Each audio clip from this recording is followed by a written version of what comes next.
आप देख रहे हैं लाइव 7। नमस्कार, मैं उदय शंकर। लाइव 7 की खास पेशकश में आप सबों का स्वागत है। बात करेंगे जमीन के फर्जीवाजों की। जमीन के फर्जीवाजों का हौसला इस कदर बढ़ गया है कि स्थानीय लोग भी अब निशाने पर आ रहे हैं। हम आपको बता दें कि खाता नंबर 119 एक ऐसी नजीर बन चुकी है जो फर्जीवाड़े की पूरी दास्तान है। यहां पर एक पिता इस बात से इनकार करता है कि वो खाता नंबर 119 को न जानता है, न कभी उसने वो जमीन खरीदी है, लेकिन उसी के दोनों बेटे इस भूखंड पर दावा ठोकते हैं ये कहकर कि उनके पिता ने ये जमीन खरीदी है, जबकि पिता इस बात से इनकार करता है। और सबसे बड़ी हैरत की बात यह है कि ऐसे जमीन दलालों का फर्जीवाड़ों का साथ कुछ ऐसे माध्यम भी दे रहे हैं, अफवाह फैलाने में सक्रिय हैं और सवालों के घेरे में हैं। माना जा रहा है कि यह सब कुछ भूमाफियाओं की साजिश है और भूमाफिया ये सब कुछ करा रहे हैं। और सबसे बड़ी बात यह है कि जो दो भूमाफिया संजय साहू और दिलीप साहू खाता नंबर 87, खाता नंबर 153 में गड़बड़ी को लेकर फिलहाल जेल में हैं। वो दोनों भूमाफिया इस जमीन को हड़पने की कोशिश कर रहे हैं और लगातार तथ्यों के साथ खिलवाड़ किया जा रहा है। उनका दावा है कि उनके पिता ने यह जमीन खरीदी, जबकि पिता लिखित तौर पर, पिता यानी दशरथ साहू लिखित तौर पर यह दे चुके हैं कि इस जमीन को ना तो उन्होंने कभी खरीदा है और ना ही इस जमीन को वो जानते हैं। लेकिन इसके बावजूद कागजों पे तमाम खेल होते रहे।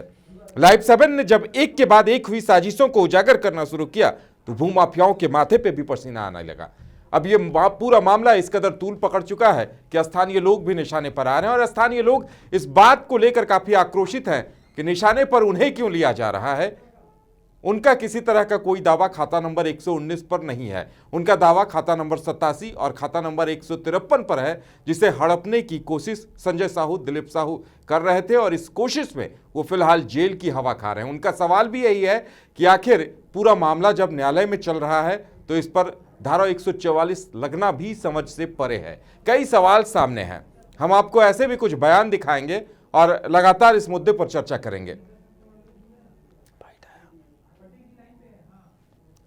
तो सबसे पहले हम सीधे रुख करेंगे हमारे सहयोगी प्रतीक सिंह ऐसे ही कुछ स्थानीय लोगों के साथ मौजूद हैं जो भूमाफियाओं की इन तमाम हरकतों का विरोध कर रहे हैं, जो लगातार आवाज बुलंद कर रहे हैं, लेकिन उनके हौसलों को तोड़ने की कोशिश की जा रही है अफवाहें फैलाकर। क्या कुछ उनका कहना है, सीधे रुख करेंगे अपने सहयोगी प्रतीक का। जी प्रतीक, आपके साथ मौजूद हैं कुछ स्थानीय लोग, क्या कुछ कहना है उनका इन जमीन दलालों और भूमाफियाओं को लेकर?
जी प्रतीक, आपकी आवाज फिलहाल मिल नहीं पा रही है।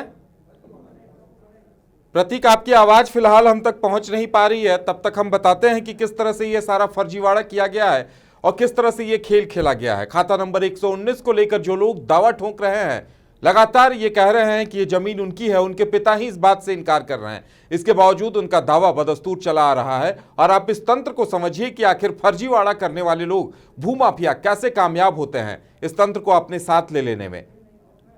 सवाल इस बात पर भी हैं कि धारा 144 को लेकर कहा जा रहा था कि खाता नंबर 119 पर धारा 144 लगी हुई है, धारा 144 का उल्लंघन हो रहा है। लेकिन लाइव 7 ने पड़ताल की तो पड़ताल में जो तथ्य सामने आए वो चौंकाने वाले थे, हैरान करने वाले थे।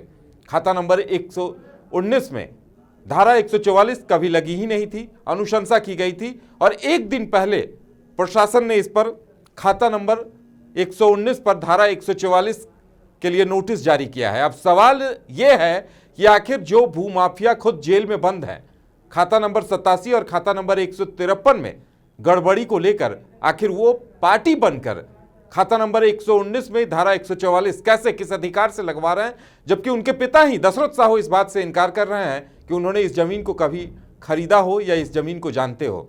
लेकिन उनके बेटे जेल में होते हुए भी दावा ठोक रहे इस भूखंड पर। यह समझने वाली बात है कि आखिर भूमाफिया कितने प्रभावी हैं, किस कदर सिस्टम पर हावी हो चुके हैं कि वो जैसा चाह रहे हैं वैसा कराते हुए दिखाई दे रहे हैं। और इसी वजह से स्थानीय लोगों को भी निशाना बनाया जा रहा है। स्थानीय लोगों के बारे कहा जा रहा है कि जो लोग उन भूमाफियाओं से लड़ाई लड़ रहे हैं, जो स्थानीय लोग हैं, वो लगातार सालों से भूमाफियाओं के खिलाफ खड़े हैं कि खाता नंबर 87 और खाता नंबर 183 की जमीन उनकी है, आदिवासियों की जमीन है, जिस पर दिलीप साहू और संजय साहू की नजर थी।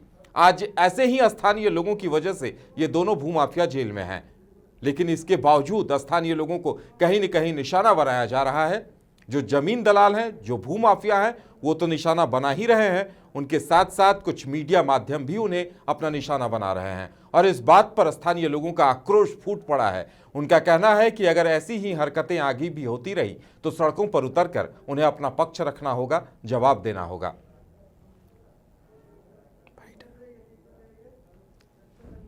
तो इस पूरे मामले में अब तक का सबसे बड़ा झूठ पकड़ा गया है। स्थानीय लोगों का कहना है कि कुछ मीडिया माध्यम यह आरोप लगा रहे हैं कि बच्चों को बर्बाद किया जा रहा, उन्हें बरगलाया जा रहा, उन्हें नशे की लत लगाई जा रही, जबकि ये तमाम वही लोग हैं जो भूमाफियाओं के खिलाफ खड़े हैं, जो भूमाफियाओं से लोहा ले रहे हैं। लेकिन उनका हौसला तोड़ने की कोशिश हो रही है और ऐसे भूमाफियाओं का साथ चंद अराजक तत्व दे रहे हैं। जबकि इस पूरे मामले पर एसआईटी जांच कर रही है। पूरा मामला न्यायालय में विचाराधीन है।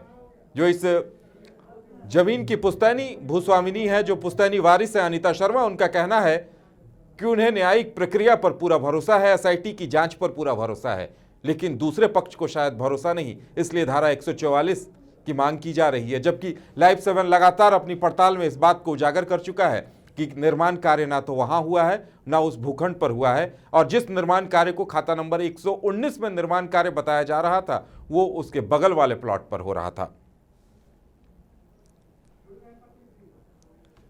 और एक बार फिर से हम रुख करेंगे अपने सहयोगी प्रतीक का, जिनके साथ कुछ स्थानीय लोग मौजूद हैं। वो तमाम स्थानीय लोग लगातार लोहा ले रहे हैं भूमाफियाओं से, उनकी आवाज दबाने की कोशिश होती रही है, एक बार फिर उन्हें बदनाम करने की कोशिश हुई है। जी प्रतीक, जो स्थानीय लोग आपके साथ मौजूद हैं, क्या कुछ कहना है उनका?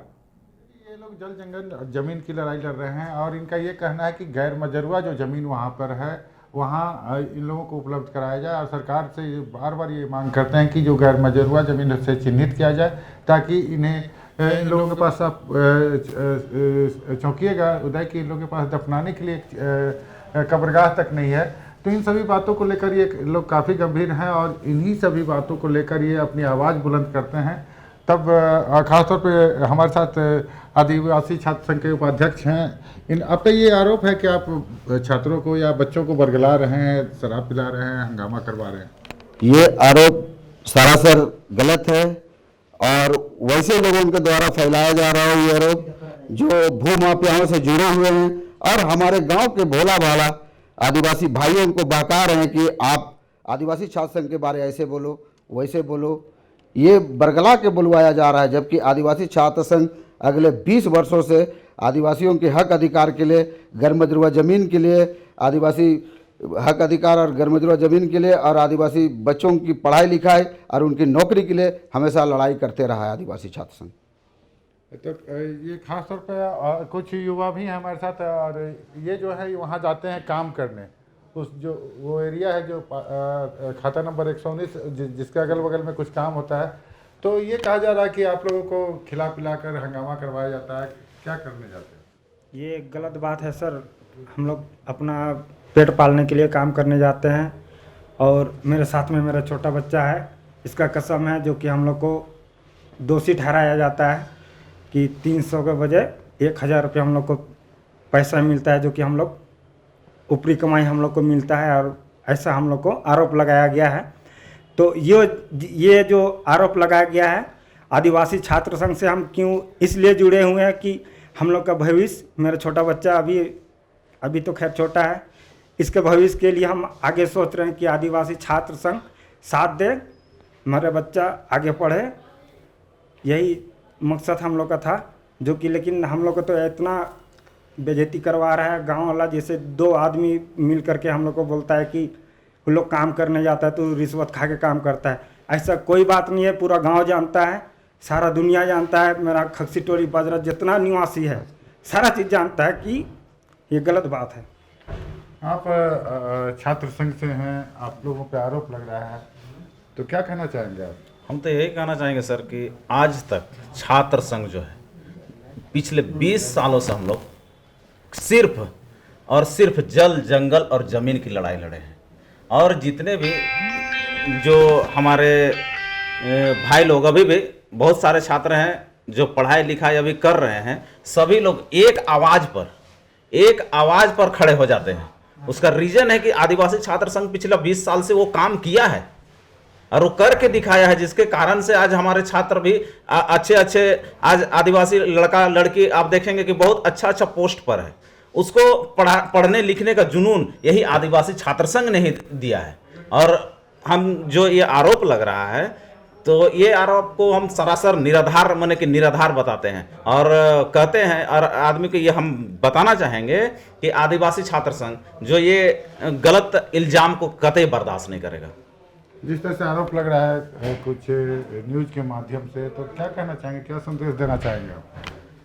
ये तो क्या बोलिएगा, जैसे कि हम लोग 87 खाता और 153 खाता की जो लड़ाई लड़े, जिसमें बहुत सारे भूमाफिया वहाँ मने कि क्या बोलिएगा, भूमाफिया इतना हावी थे कि हम लोग शिथिल पड़ जाते। परंतु ये भगवान का दया और मने कि हमारे आदिवासी छात्र संघ के जो उपाध्यक्ष हुए सुरेश टोप्पो जी, ये इतना मने कि दम खम लगा दिए, जिसके कारण से आज हम लोग गरीब आदिवासी का जो 53 खाता का जमीन है और मैंने 87 खाता और 153 खाता, वो अभी उन लोग का हो गया, उन लोग का हक अधिकार मिला। तो इसमें तो हम यही कहना चाहेंगे कि आदिवासी छात्र संघ को आदमी सहयोग करे, ताकि ये जो फर्जी तरीके से जो हमारे न्यूज चैनल वाले जो हम लोग के गलत इल्जाम जो लगा रहे हैं, इसको हम लोग डट कर मुकाबला कर सकें।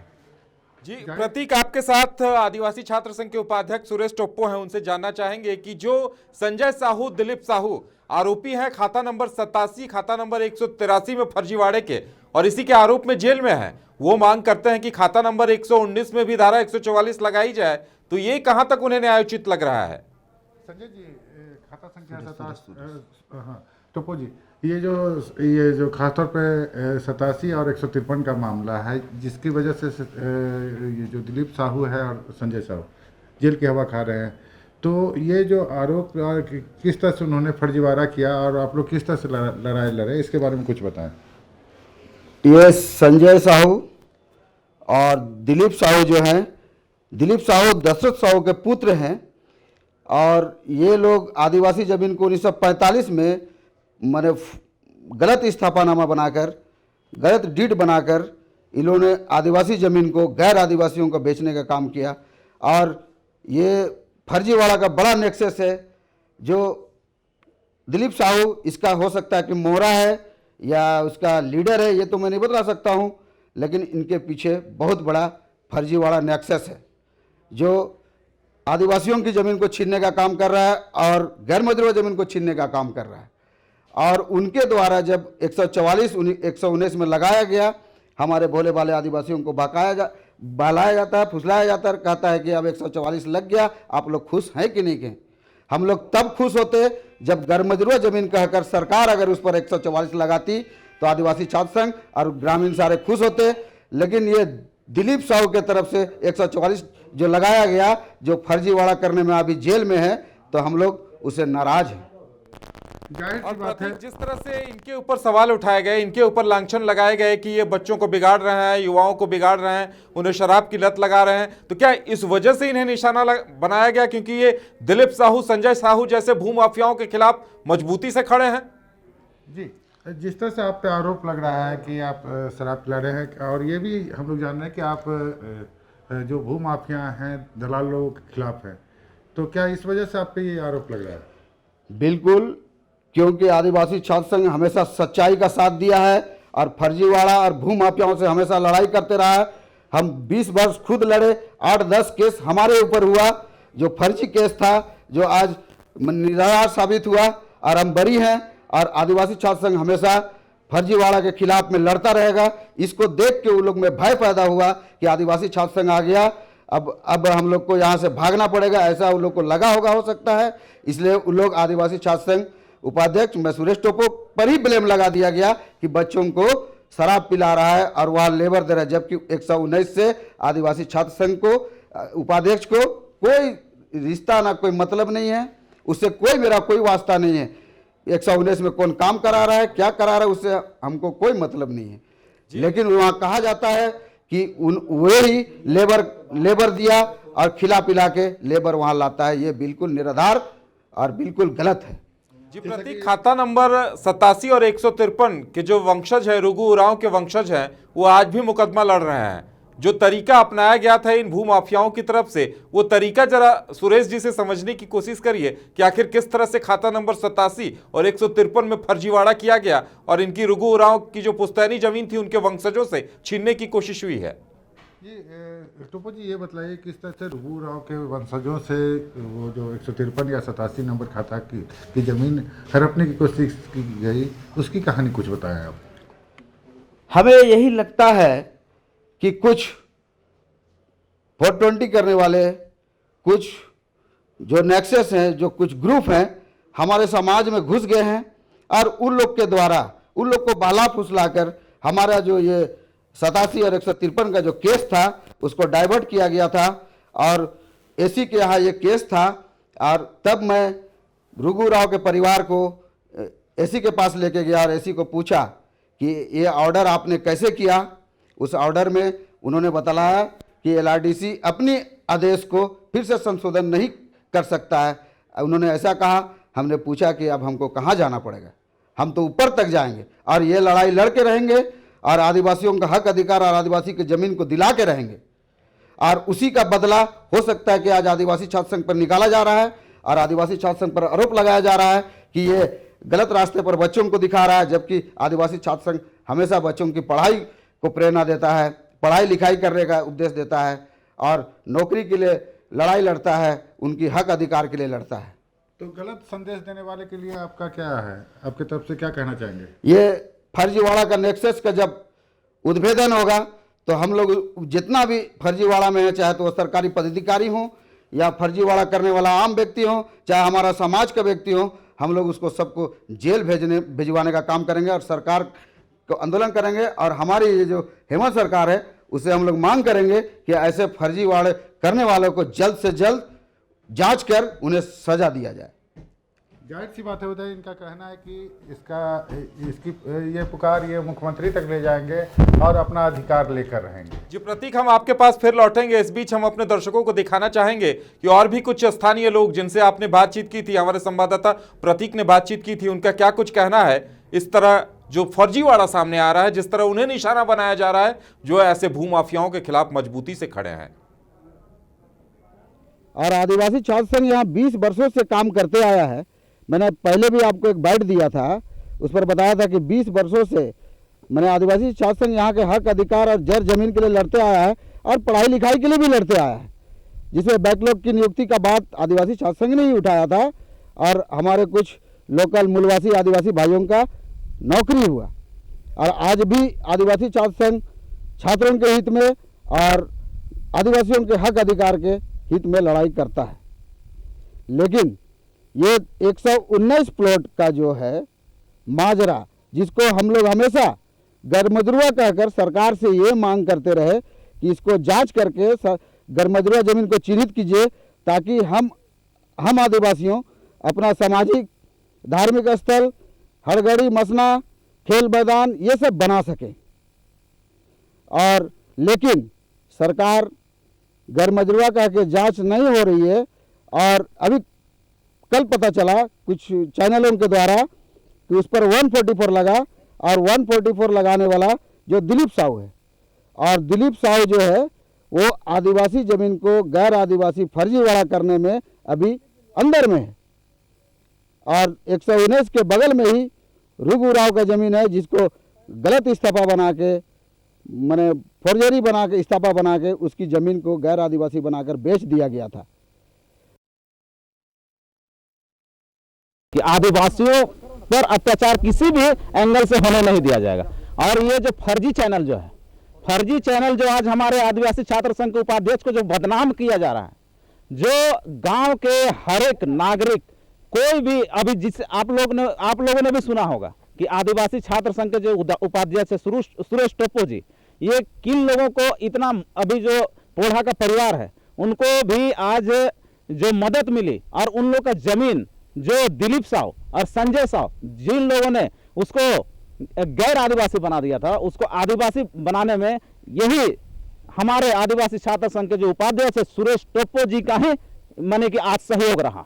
अवैध कब्जा है, उस अवैध कब्जा से मुक्ति दिला दे। और भू माफिया जो अवैध कब्जा करके रखे हैं, और हम लोग गांव वाला को जो लड़ा रहे हैं, जो दो पक्ष में बांट दिए हैं, एक ये पक्ष एक वो पक्ष करके, तो ये गांव वाला अब सचेत हो जाएगा और सुधर जाएगा, और अच्छा से एकजुट होकर इस जो अवैध जमाबंदी है इसके खिलाफ जो हम लोग पिटीशन दिए हुए हैं कि अवैध जमाबंदी जितना भी है वो अवैध जमाबंदी को खारिज किया जाए, और उसको साफ सुथरा करके माने कि क्लियर करके सरकार हम लोग को दे, एक बोर्ड उसमें लगा दे कि ये जमीन जो है गैर मजरूआ जमीन है, ताकि भू माफिया भी उसमें कोई उसका बस ना चले।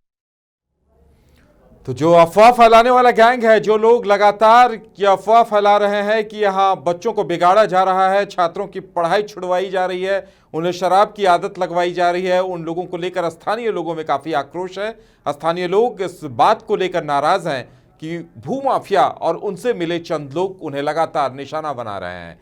प्रतीक, एक बार फिर से हम जानना चाहेंगे कि कुछ और जो स्थानीय लोग आपके सामने हैं, कि क्या उनका हौसला कहीं से कुछ कम हुआ है? जिस तरह से निशाना बनाया जा रहा है उन्हें, जिस तरह अफवाह उड़ाई जा रही हैं, इसे लेकर क्या उनका हौसला कमजोर हुआ है या उनका लड़ने का मादा जो है और मजबूत हुआ है?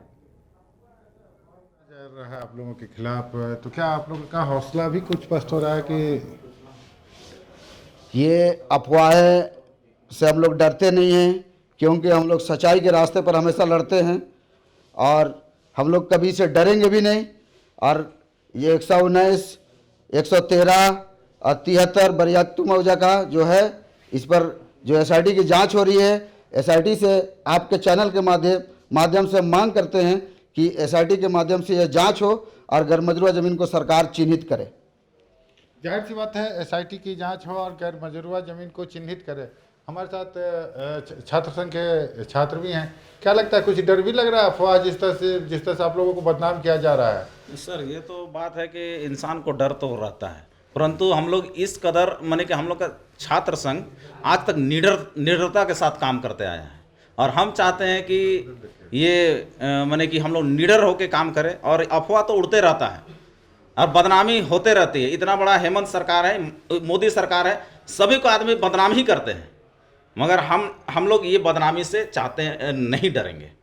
और हम लोग के बाजरा मौजा में इतना गैर मजरूआ ज़मीन है, और आए दिन यही गैर मजरूआ ज़मीन को लेके आए दिन लड़ाई झगड़ा झंझट होते रहता है, अपने भाई में ही तू में होते रहता है। तो इसीलिए हम सरकार से ये मांग करना चाहते हैं, आदिवासी छात्र संघ के थ्रू हमारे हेमंत सरकार से ये मांग करना चाहते हैं कि जल्द से जल्द जो एसआईटी गठन की गई है, जल्द से जल्द उसका निष्कर्ष और निचोड़ निकले, और हमारा जो गैर मजरूआ ज़मीन है, जो जिस गैर मजरूआ ज़मीन में हमारे भाई बाप दादा माने कि बरसों से खेती बाड़ी करते आए, वो हम लोग का आदिवासी लोग को माने कि मिल जाए, उसको चिन्हित कर दिया जाए, उसमें एक बोर्ड डाल दिया जाए कि ये भाई ये गैर मजरूआ ज़मीन है इसमें, ताकि भू माफिया का नज़र ना पड़े उसमें, और माने कि वो सुरक्षित रहे, हमारा समाज भी सुरक्षित रहे।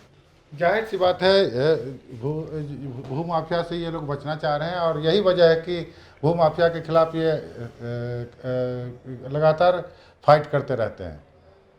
जी प्रतीक, हमारे साथ जुड़ने के लिए और इन लोगों से बातचीत करने के लिए इन तमाम लोगों को भी बहुत बहुत धन्यवाद। तो सबसे बड़ा सवाल ये है कि खाता नंबर 119 को लेकर ऐसी ऐसी बातें सामने आई है जो वाकई में हैरान करती हैं कि क्या सिस्टम में इस कदर पैठ है कि फर्जी कागजातों के जरिए दावा ठोंका जाता है और एक भूखंड को विवादित बना दिया जाता है। इसकी एक नज़ीर है खाता नंबर 119 की ज़मीन, और उसके साथ ही जुड़ी हुई है खाता नंबर 87 और 153 की ज़मीन, जिसकी लड़ाई आदिवासी छात्र संघ के बैनर तले वहां के स्थानीय युवा लड़ रहे हैं। उनका कहना है कि संजय साहू और दिलीप साहू ने वही तरीका इस्तेमाल किया खाता नंबर 87 और 153 को लेकर भी जो 119 में अपनाया जा रहा है। आप जरा सोचिए कि एक पिता 90 वर्ष की आयु में इस बात से इनकार कर देता है कि वो उस जमीन को उसने कभी खरीदा या उस जमीन को वो जानता भी हो, लेकिन उसके बेटे यही कहकर दावा ठोकते हैं कि उनके पिता ने ही ये जमीन खरीदी है, जबकि पिता लिखित तौर पर भी ये दे देता है। इसके बावजूद कई तरह की अफवाहें सामने आती हैं, कई तरह के दावे किए जाते हैं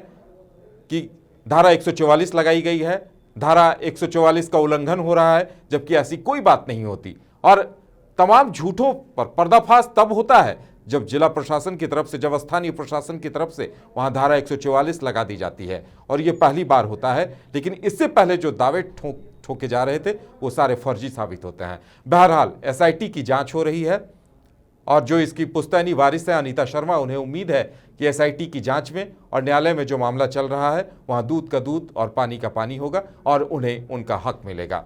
हम भी लाइव 7 की तरफ से आपको आश्वस्त करते हैं कि लगातार हम इसी तरह से तथ्यों का खुलासा करते रहेंगे कि किस तरह से भूमाफिया हावी हैं और जगह जगह तथ्यों के साथ, कागजातों के साथ खिलवाड़ किया जा रहा है। तो लाइव 7 की ये पेशकश आगे भी जारी रहेगी।